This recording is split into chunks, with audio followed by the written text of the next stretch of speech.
like any business, right? There's ups and downs, Oh, yeah. and just like a trading book or a trading portfolio, you get somewhat emotionally attached to the swings. So do you feel yourself like on that roller coaster that the business gives you the ups and downs, and do you find it affecting your mood? And if you do, how do you kind of cope with that? A lot more so in the early days. I mean, we're a little bit over 3 years old now. Much less so now.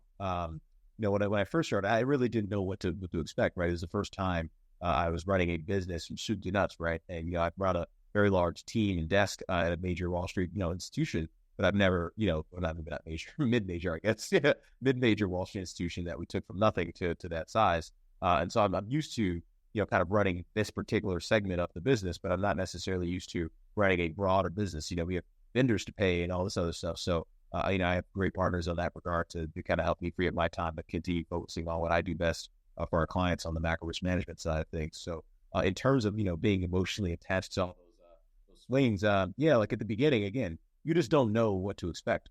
It's the first time, anybody in my family has ever even started a business. We come from a long line of very poor people in our family who kind of were on the wrong outside looking in terms of, the capitalism and what it could do for you in terms of your families. And so, I didn't really have any mentors, at least in my family tree, that I could go look up to. But thank God I had a tremendous amount of mentors, either through the Yale Football Network or through like Global Wall Street Network that I could tap into and get a lot of advice. And I did get a lot of tremendous advice from a lot of wonderful people. And I just want to say thanks to anyone who's watching this that was very instrumental in that early part.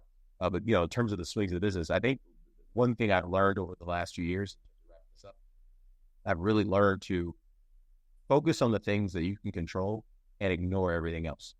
When I started the business, I was focusing on everything. Then I started focusing on the things that I could control, but I would let the things that were out of my control affect me.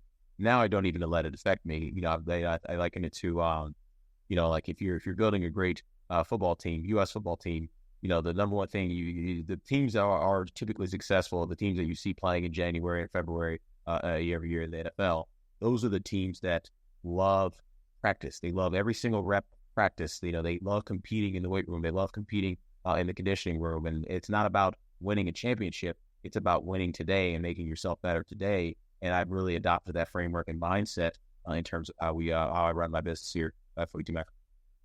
That translates to life though, right? I mean, I think if you think, how can I have the best day? How can I put my best foot forward today, right? In all parts of my life, all aspects. I think that is kind of it's a great framework to live your life, and it's going to increase your chances of living a happier life, I would say.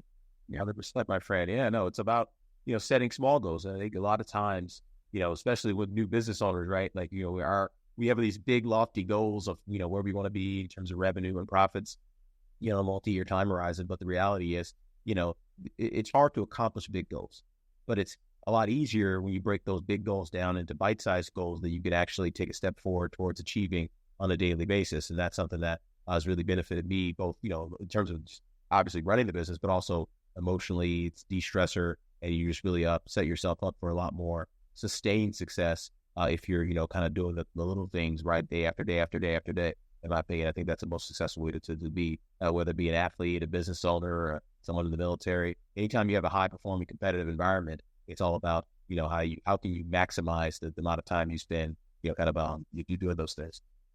Yeah, I mean,